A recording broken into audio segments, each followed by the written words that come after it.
Olá, tudo bem? Hoje é dia 30 de janeiro de 2024. Por acaso você já ouviu falar da oração bate e volta? Pois é, por incrível que pareça, existe orações que são orações bate e volta. E o que quer dizer isso? Primeiro a gente precisa pensar que oração é uma conversa, né? É uma fala que nós direcionamos a Deus. Mas não é simplesmente uma fala, é uma comunicação que nós desenvolvemos com Deus, né? Obviamente, a gente sabe que Deus não vai responder verbalmente, né, porque o que Deus tem a nos dizer, ele deixou na palavra dele, né, a Bíblia. A primeira coisa, nesse contexto, é preciso ter fé em Deus, é preciso acreditar na Bíblia para considerar o que eu estou dizendo aqui, porque são coisas que eu estou dizendo baseado na minha fé através das Escrituras, e foi por meio das Escrituras que eu desenvolvi um relacionamento com Deus.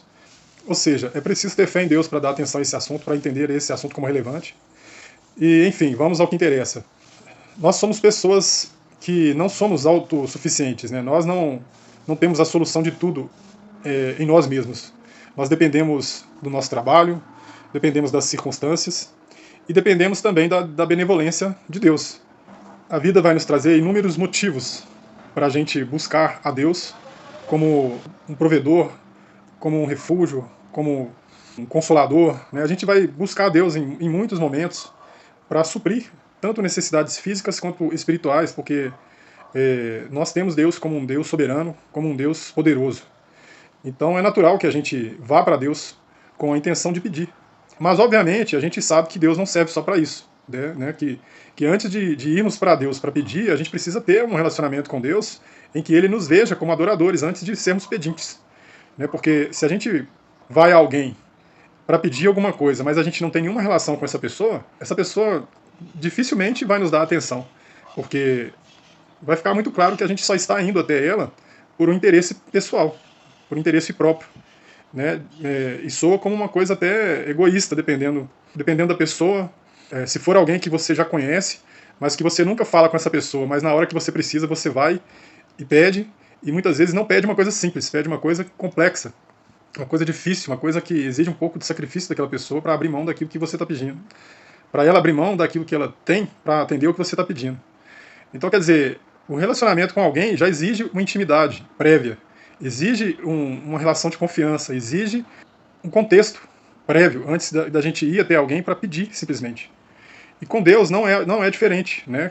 E Deus é onisciente, ou seja, Ele sabe por qual motivo nós estamos indo até Ele. Então, quando nós não temos uma relação prévia com Deus, e a gente vai até Ele para pedir, e muitas vezes o que a gente está pedindo não tem nenhuma relação com a vontade de Deus, chega a ser ridículo a gente achar que Deus vai nos ouvir. Né? Por exemplo, uma pessoa não tem nenhum esforço para buscar a Deus e ela vai orar a Deus para ganhar na Mega Sena. Um exemplo tosco, né? Você é uma pessoa que está fazendo coisa errada, sei lá, está na gandaia e está fazendo uso de química e de repente você passa mal e, e aí você se desespera e fala, Deus me ajuda, eu estou morrendo, não sei o que e tal. Não estou dizendo que Deus não vai te ajudar, mas aí o que acontece?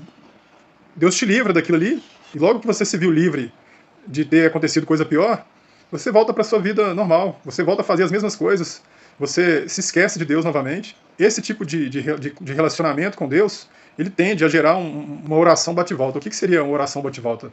Eu vou ler um contexto aqui que está em Tiago, capítulo 4, versículo 3 a 4. E eu recomendo que depois você leia o contexto que fala sobre a submissão a Deus em Tiago 4, do versículo 1 a 12.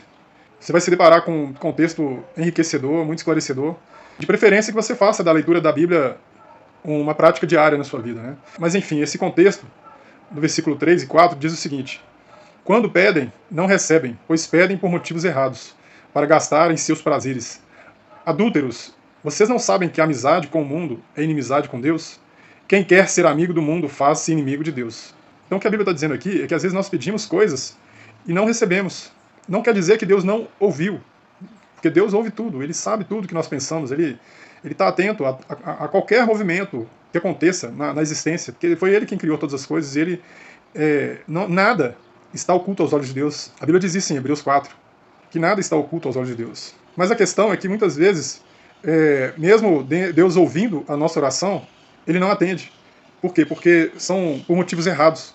para gastar em nossos próprios prazeres, e que muitas vezes provém de uma pessoa que não tem uma vida dedicada a Deus, que não tem um compromisso com Deus. E Deus trata essas pessoas como adúlteros. Por quê? Porque tem amizade com o mundo. E a Bíblia diz que quem quer ser amigo do mundo, faz-se inimigo de Deus. Então, se você vai a Deus somente quando você quer alguma coisa, e principalmente se isso é só para o seu próprio prazer, para os seus próprios interesses, para a sua própria satisfação, não pense que Deus vai provar que Ele existe atendendo a um desejo seu, que é somente para a sua satisfação, que é somente para o seu próprio prazer, para alimentar o seu ego. Deus não é um restaurante self-service em que você vai, pega o que você quer e rejeita o que você não quer. A vontade de Deus não é um restaurante self-service. A vontade de Deus é a vontade de Deus e não a sua, não a minha. Se você quer ser ouvido por Deus, você precisa ouvir o que Deus tem a te dizer. Se eu quero ser ouvido por Deus, eu também preciso ouvir o que Deus me diz. E ouvir o que Deus diz é obedecer, é ser amigo de Deus, é ser inimigo do mundo. Então, esse é o recado que eu queria deixar. Espero que você reflita nisso. Eu procuro refletir nisso. E volto a dizer, eu não sou um exemplo de perfeição. Quem sou eu para me colocar nessa posição? O exemplo maior e o único é Jesus. É Ele que deve ser a referência para qualquer pessoa. Eu não me atrevo a me colocar como exemplo para ninguém, porque eu também erro. Mas eu gostaria de deixar essa mensagem. Desejo de coração que você se relacione com Deus, que você procure conhecer a palavra de Deus, porque é isso que dá equilíbrio no mundo louco que nós vivemos nele. É isso que nos ajuda a sobreviver, tanto socialmente quanto espiritualmente. Ok? Eu fico por aqui. Um abraço.